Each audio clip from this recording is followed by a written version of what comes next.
welcome to the One Player Podcast, the show on solitaire board games. I'm your host, Albert, and this is episode 402.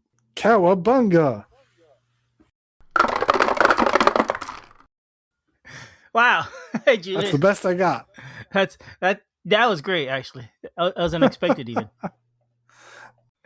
You can tell I'm definitely well rehearsed on Teenage Mutant Ninja Turtles history. Yeah, me either, actually. Yeah, today we're talking about the Teenage Mutant Ninja Turtles, which were really popular way back in the 80s. Well, as far as I know, that's it. Possibly, yeah. There was actually a recent video game about Teenage Mutant Ninja Turtles. Oh, was there? I did not know that. Okay. I think I remember playing it. This is, though, not really Teenage Mutant Ninja Turtles. This is a Magic the Gathering game. You were literally just playing Magic the Gathering, right? You are playing Magic the Gathering, but this year they came out with a set themed around the Teenage Mutant Ninja Turtles. It's a licensed set. They now have this thing called Universes Beyond, and they've been doing it for, I don't know, like 5 years. But they'll come out with a set based on some franchise. They've done, I think they did Warhammer or something, or not the space one, Warhammer 40K. They've done Lord of the Rings. They're doing Marvel right now. They did Final Fantasy. And so a few months ago, they did the Teenage Mutant Ninja Turtles, and they have a whole set of cards from that. Mm-hmm. And along with that, they came out with this cooperative game, Teenage Mutant Ninja Turtles Turtle Team Up, in which you play as up to 4 different turtles against their enemies in a cooperative match. Now, this is not the first time they've done a cooperative game. About 10 or 15 years ago, maybe, they came up with there's 3 expansions that they had for like the release days, that there were small boxes where a group of people could play cooperatively against one deck. One of them was soloable, the rest were only cooperatively, but you can make them all work solo. And this is the second time they do something like that. This one is a bit more formal, though. It's an actual product. Well, the other was a small box, and that was it. This is actually, you have the enemy decks and the hero decks. But we kind of just change the order up because it's such a surprise that we're talking about Magic here. But let's do things in order. We've said the summary. You're playing Magic. You're fighting against the ninja bad guys as Ninja Turtles. And perhaps for anyone who doesn't know what Magic the Gathering is. Magic the Gathering is it's about a 35-year-old game in which you play as a wizard dueling against another wizard. You're wizards that travel through time and space, really through space and dimensions, really, and visiting different worlds, and getting creatures from these planes of existence and casting them to fight battles against other wizards, trying to defeat the other wizard and take their power.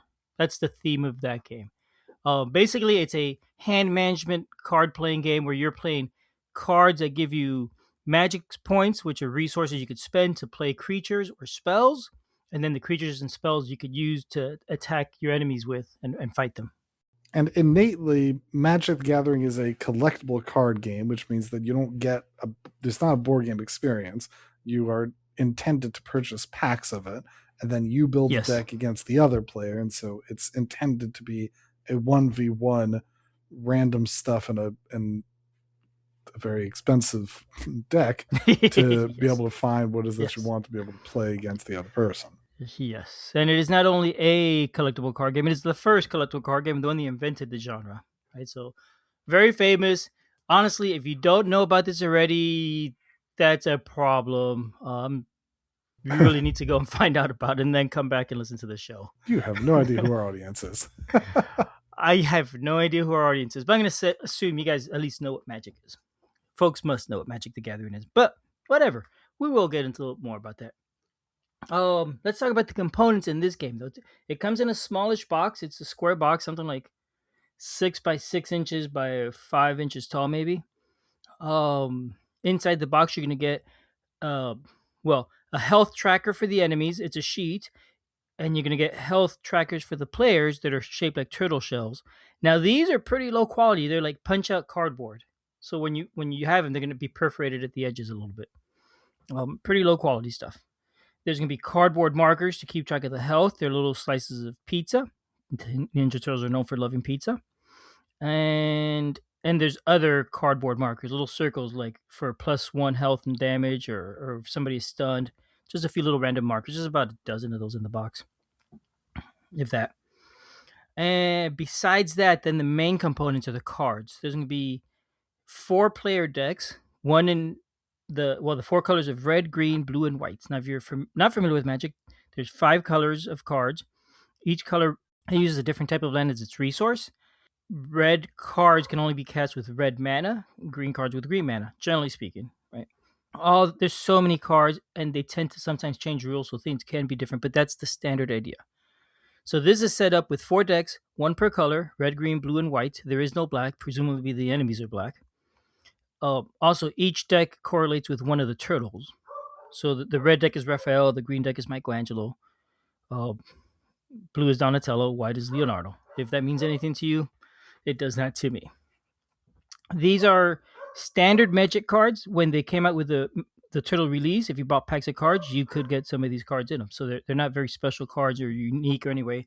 Though they are a little bit valuable, and if you try and price them, I think it's like something like $60 worth of cards or something like that in theory if you tried to buy them individually. But I mean, that's a whole different story, really.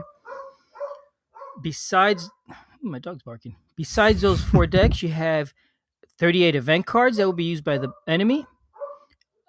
Each turn, you're going to be drawing event cards from the enemy's deck to attack you. And there's 11 boss cards. The villain has 11 boss cards, and these are the specific enemies you're fighting with. So those 2 decks are where you're playing against. They work a little bit different than the normal Magic. We'll get into that. That's basically it for the components. There's some cardboard inserts to keep the cards in. They work pretty well, but I sleeve my cards and now they're kind of tied in there. And there's a divider that was glued to the bottom. Once I had my card sleeve, I could not really get my cards out easily, so I ended up pulling that out and I keep it in upside down so things don't shake around and get disorganized. Are they actually intending you to keep everything in that box? Because I feel like Magic the Gathering normally the idea is not to keep stuff in its own box; it's to move on to something else. I mean, you could, but I will get more into that later probably. The thing is, it's been balanced to play well this way, right? If I could change my decks around, and tweak them and adjust them and make them better, but it's going to lose the balance. And I think if I do that, it will lose some of the fun of this game. This is a cooperative game. I did forget one component. There's 4 booster packs of cards in there, so like another 60 cards or so that they say. So now you've played and you got in the hang of this game. Feel free to tweak them with these cards. Change your decks around. I.e., that balance you just talked about. Yes, they are directly trying to encourage you to not follow. Yes, because then once you get that started, oh, that worked really well. I'm going to buy another pack and another pack, and oh, I've spent $1,000. Look at that, right? Yeah, that's why they do it. But again, I preferred not to do that with this specific and keep it the way it is. Those are the components. The theme. Wait, anything else about the components? The box itself is good. The cards are Magic cards are perfectly fine. The enemy cards are unique to this set. You wouldn't mix them with anything else. The rest of the components, as is pretty typical for Magic, are really low quality. Really low quality counter or dividers and markers and stuff. But there you go.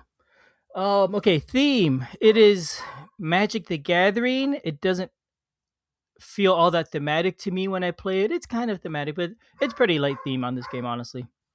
It's really just a card game with turtles and creatures. Yeah, you talked all about wizards traveling through and casting spells, and then we have turtles and Ninja Turtles type stuff. So it's entirely not that. Those Universe Beyond sets are so weird to me. I don't care for them at all. There's a couple interesting ones. There's a Lord of the Rings one. I thought that was pretty cool. There's a new one coming out for The Hobbit later this year that I think sounds really cool. I'm excited about. This week, Marvel comes out, a Marvel set. Absolutely no interest in that whatsoever. Later this year, there's a Star Trek set coming out, believe it or not. Are you following all of these things? Yeah, I'm excited about Star Trek. It sounds incredibly dumb, but I like Star Trek a lot. I've been watching all the original series the last few months. So I'm into that. See, my son is playing a lot of Magic now, so I'm kind of into it because of him. Nowhere near as much as he is, but this was fun. This was fun for me to get. Okay, so theme, whatever. Rules. So this game brings a rule book. It kind of tells you how to how to set it up and how to play the game for the enemies. Your turn and the enemy turn, but it is not really written to teach you how to play Magic. The first part talks about this, and it also has some rules like, oh, you could also play competitively against each other by each player taking one deck and just playing normal Magic with these decks that came in there. You could play the cooperative game with 2, 3, or 4 players using our cooperative rules, or and then it tells you that, and then so for the rules for how to play Magic, it really skips all of that. It kind of tells you basics of the card layout and a little bit of basic terminology, and it shows you what the turns are, but it doesn't explain it. And there's so many details to Magic and things of timing and all that, and it just leaves all that out. It has a QR code, so if you're curious, you can go read the 1,000 pages of instructions at this point. I think, in my mind, this product is geared for to introduce people to Magic, and because of that rulebook, I think it does a terrible job. I think it really should have done a better job of just explaining basic Magic as it applies to this game in a structured instructional way. It doesn't do that at all. If you're a person that's new to it and just into the turtles, and you got it because of the turtles, I think you might be a little bit confused unless you start watching videos online. So I don't think it works that well that way. But that's also Wizards of the Coast, the publisher. That's sort of how they do things. They don't seem to worry about that too much. They make so much money, they don't truly seem to care. I told my son about the rule book, and he's like, "Yeah, of course. What do you expect?" That was basically his comment. He was surprised that I found it at all interesting or shocking. So yes, so they are not known for making really good, concise rule books, and they have a reputation for not really caring about the players. And this rule book kind of shows that. The quality of it's fine. The instructions are so, and even for the turtle team up game, there was 1 or 2 rules that were not 100% clear, and I had to go online and figure out the answer. And when I found answers, I even found a little bit of contradiction. So that's the rulebook. Any comments so far? Any more comments, Julius? I know About the you're rule impressed. book? Oh, I'm not at all impressed. Yeah, I mean, yeah, it is what it is. Okay, so then let's talk about gameplay next. I won't get into the standard Magic, so we'll just talk about the turtle team up part of it. Really, I mean, we'll talk a little bit about the Magic turn order in case people aren't familiar with that. But the gameplay is you're gonna play against these boss enemies. You're gonna set up the game with one boss enemy chosen randomly from the top of the deck, and the boss is gonna start with 20 health, and you will have 20 health also as a team. You're both playing together, or all players are playing together. And in the solo game, I've been playing two-handed, so it's not true solo. It might work solo. I haven't tried it. I, Honestly, it hadn't occurred to me to try it, but I think it might be a little hard. Either way, all players are sharing the health pool, and the boss is sharing the health pool. You will keep playing until either you lose and run out of health or the boss runs out of health. When they run out of health, you then discard that boss and draw 2 from the deck, and now you're fighting 2 bosses. You reset the health back to 20, and you're fighting these 2 bosses. You keep playing until you defeat them, discard them, and now draw 3 bosses. And now you're playing again until 3 bosses run out of their 20 health. And it's not 20 health each, it's a combined health again for the enemies. So in the end, you end up doing 60 health total. Now, the reason the bosses matter is that they each provide different abilities.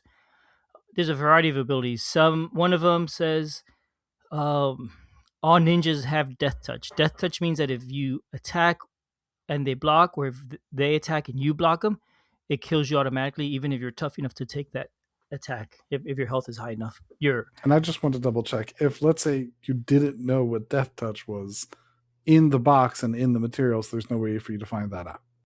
it may have mentioned it. There is a list of terms, and I'm pretty sure that they would have used terms that are in the cards that they picked. I could look real quick and tell you that. I made that assumption. I'm just curious. Yeah, no, and that's a fair question. I do think they at least put that much forethought into it enough to say, let's cover the terms that are referenced: creatures, artifacts, sorcery, instant text. Yeah, but I could be wrong too, couldn't I? I don't see, I don't see death I'm touch more trying to mentioned here. find out how really How? dialed in is this for the Magic audience, or is this for people also who don't play Magic, who aren't involved in Magic?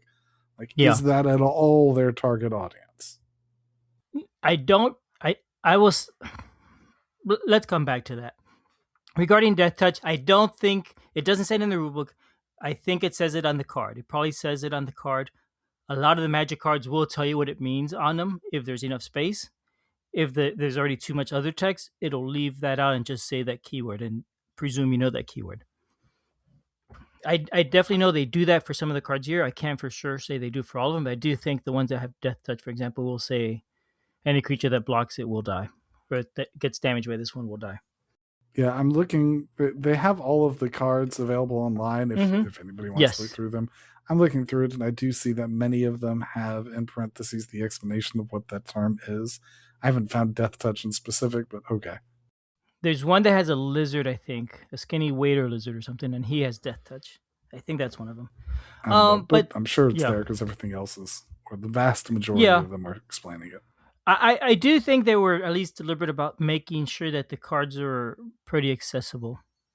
But so okay, so that's how the well, that was one of the villain examples. Another villain might say something like uh draw an extra card every time for the enemies, or or the enemy starts with 5 extra health per, or 10 extra health, whatever the number is. I think it was 5 per boss card. So they're basically going to change the that enemy, or the enemy for until that boss leaves the play area. It alters the rules you're playing by. If you have one, it's not too bad. If you have three, it's much worse. Once you set that up, you will go ahead and start playing. Your turns, players will work together, so you both draw a card at the same time. You could play cards at the same time. When the attack happens, there's a single unified attack. All the players are attacking the boss together. You will choose which creatures you're attacking with. Fortunately, all the villain cards say they cannot block, so you don't ever have to worry about blocking. All your attacks will get through automatically and damage the boss. And then there's a chance for doing more spells, and finally the round ends and goes on to the enemy. There's things I'm not really getting into about tapping your cards and playing lands and how many lands you can play per turn, but all this affects your ability to cast spells and how quickly you can do things and ramp up your card play. You could generally play as many cards each turn as you could afford based on how many points of magic you have available. The enemy's turn. The enemy will draw 1 card per player. So if you're playing two heroes, you'll draw 2 cards. If you're playing three, you'll draw 3 cards. I think also at 4, you also have everybody has extra health, just both the player and the villain, just to make it a Longer game. not even longer. I just think it'll keep it from ending too suddenly or something. If you're drawing 4 cards and 4 villains are attacking, you could take a lot of damage. Because what happens in this kind of game is the enemy is hitting you at first, and you really don't have an ability to defend yourself. And this is true in a lot of games where you're playing cards like, say, Sentinels of the Multiverse. It takes a while for you to get enough cards out there to sort of ramp up and have a strong character. And it's the same with Magic. At first you're going to be getting a lot of hits. You can see your score dropping, and little by little it starts to hopefully slow down enough that you're able to like start defending and fighting back and eventually win.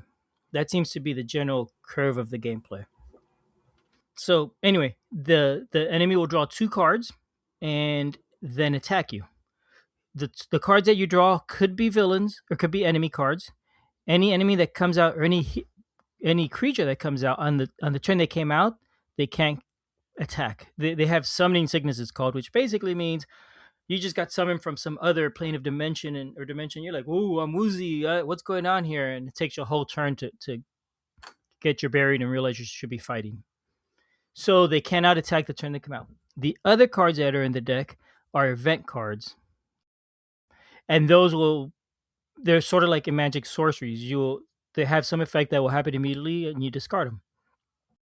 A lot of those are things like, amongst all the heroes, pick the strongest creature and destroy it.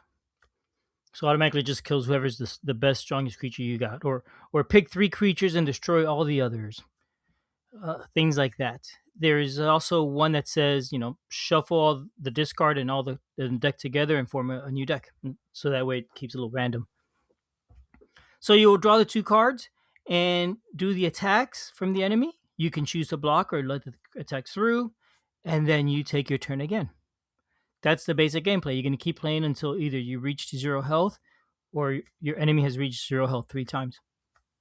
There's a lot of strategy that goes into it, right? In Magic, of when you play a cards, which cards you play, A lot of that matters. A lot of it has to do with what card you have available, what color you're playing, because in Magic, each color tends to have different specialties. Blue, for example, is tends to be good at doing sneaky things, um, messing with the other people's cards and ability to play cards and stuff. Sometimes I'm no Magic expert, so I may be getting this slightly wrong. If I am, I'm sorry, but at least I'm trying to get the idea. Reds, red tends to do more direct damage and tend to be big on doing damage directly versus cast spells. White tends to be about healing and slowing things down. So there's different strategies depending on the color you're playing. There's also strategies because of the enemy cards. For example, there's one enemy card that says destroy all turtles. Really annoying when you're playing a deck of Teenage Mutant Ninja Turtles, right? You're gonna find you might lose a lot of your heroes all of a sudden at once across the board, all players.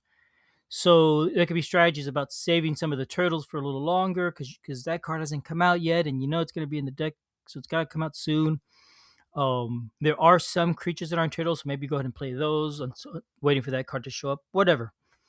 There's a lot of strategy in how you play it, and what you play, and all that, and when you choose to attack, and which creatures you attack, and what order you play cards in. All these are different things in Magic generally that you get to strategize and plan for. So that is the gameplay. Pretty generally. If like I said, if you're familiar with Magic, all this for the most part sounds familiar. The turtle rules might be new to you. So you're wondering, is this a good game? Should I get it? Right? And the answer I think depends on whether you're new to Magic or not. And Julius was asking about how friendly is it to new players. I think it's intended for new players. I think it's intended as the turtle expansion in general is to attract new players, right? Like last year they did a Final Fantasy expansion, and that one was incredibly popular and it brought a lot of people into Magic that had never played it before. And after that, especially, they decided they really like these universes beyond because that was just so darn successful. So I think the intent here is to bring in new players. Ninja Turtles to me sounds like a little bit of a strange set to do it with, honestly, because I think, like I said at the top, it's a 30-year-old franchise, right? 40-year-old franchise at this point. I remember when it first came out. I remember the comic books, and my friends told me, "Oh my gosh, these comics are so rare. If you have the original series from, I forget what publisher it was, some indie comics publisher." And then I think it went into Marvel or some other bigger publisher, maybe Dark Horse. I don't remember. Whatever. Those newer ones were less valuable. Blah blah blah. That's pretty much when I last heard about the turtles. So I'm surprised they redid these. If you are a seasoned Magic player, this does have some nice cards. Like I said, you buy the box and you're going to get some valuable cards in there. You could look online and see what they are. It's something like $50 or $60 worth of cards. The box set retails for $50, so it's a little bit cheaper. But as you also know, some of that value is pointless because a lot of it will be in real common worthless cards. That yes, these add up to $5, but you'll never find anybody to buy them. Other than that, they make great bookmarkers. So I don't really think it's geared to seasoned players. Somebody like that might have gone to the pre-release event and gotten 5 or 6 pack cards already, or it may just be buying packs or individual cards. Unless you want to play cooperatively, right? If somebody likes Magic and want to play cooperatively or solo, sometimes this is definitely a way to do it.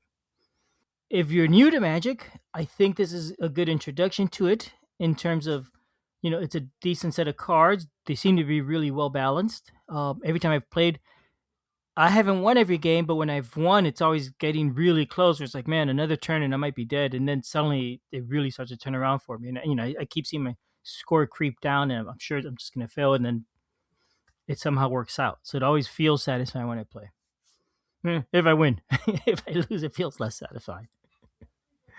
But what can I say? So yeah, that is how I think it's geared. I don't think it's really for seasoned players. I tried to get my son to play, and he played with me. I said, "Hey, that was fun. We won. You want to play again?" He says, "Nah, not really." He doesn't like playing the 60 card format. He likes playing Commander, which is a different format where you have 100 cards and you tend to play with 4 people, and it plays very differently than what I grew up with, which is 2-player Magic. The other thing about The other thing about this is playing solo. It does take a bunch of table space.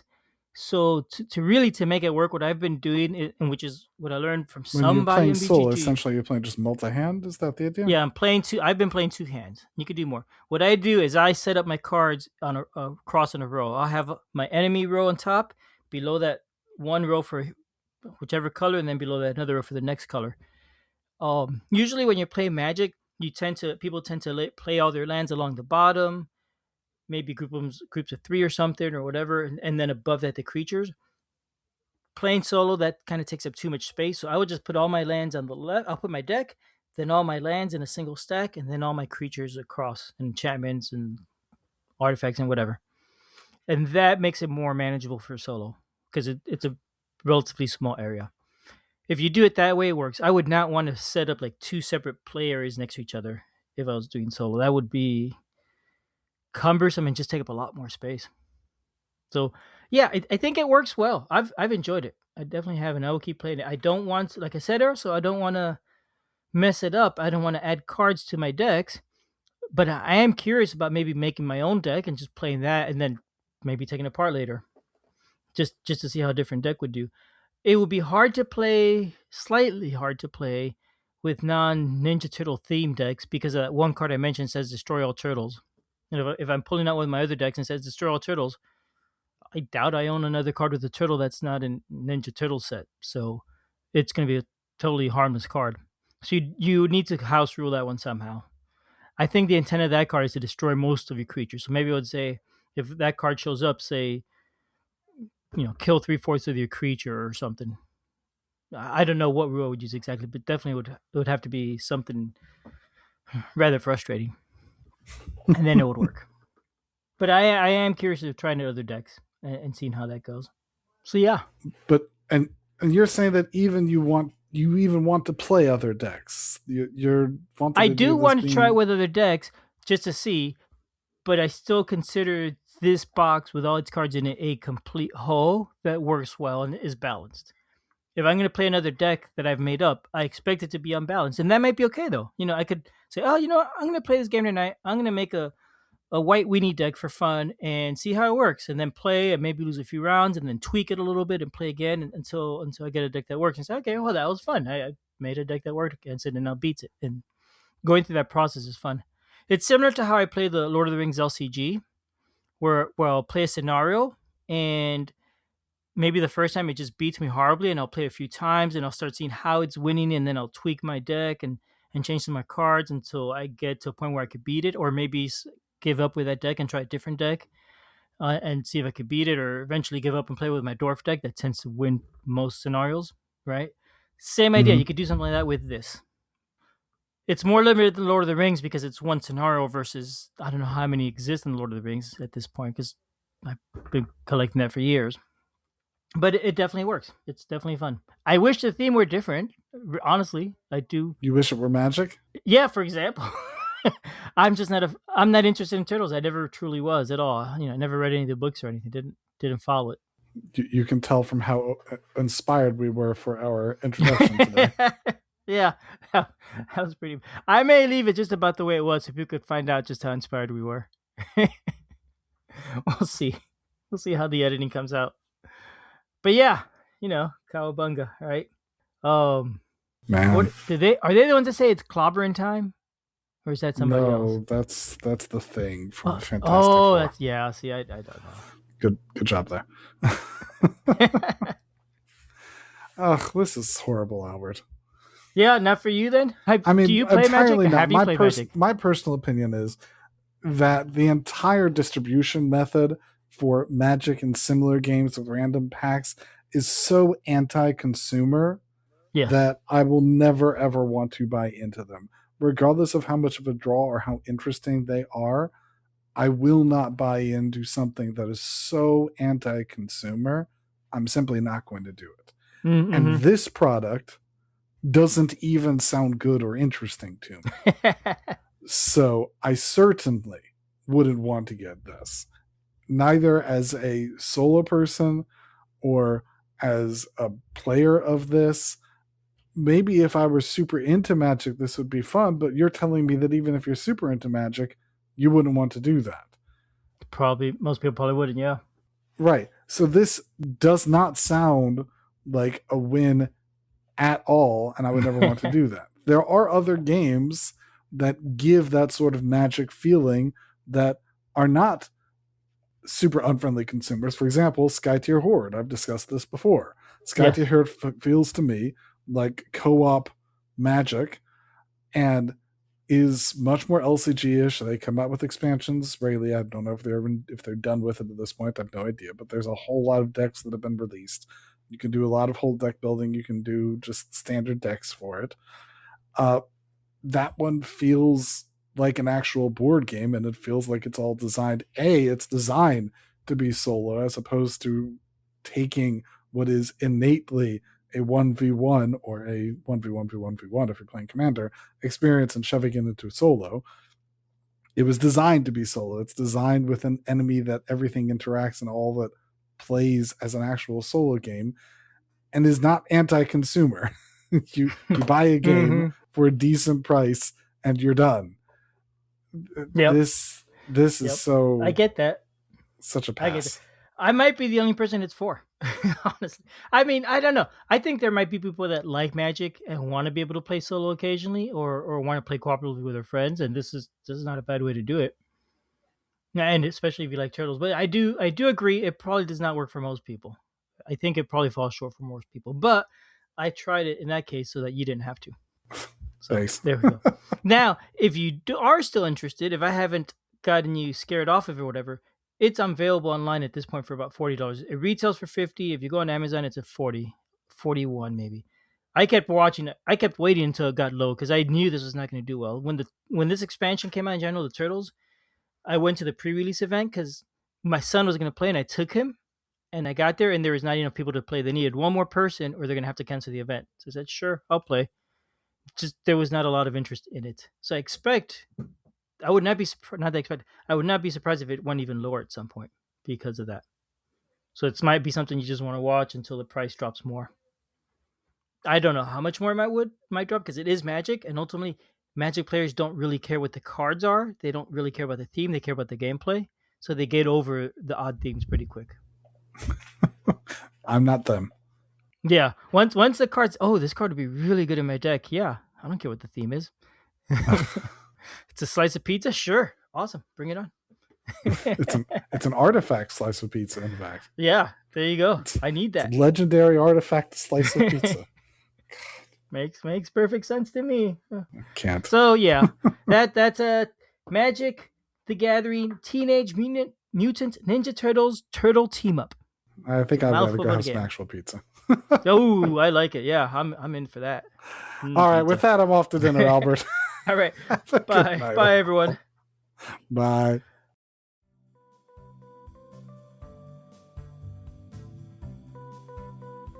Thanks for listening. We love feedback, so we love hearing from you. You can reach me at julius@oneplayerpodcast.com or JLBird on BGG, and Albert can be reached at albert@oneplayerpodcast.com or Fractalune on BGG.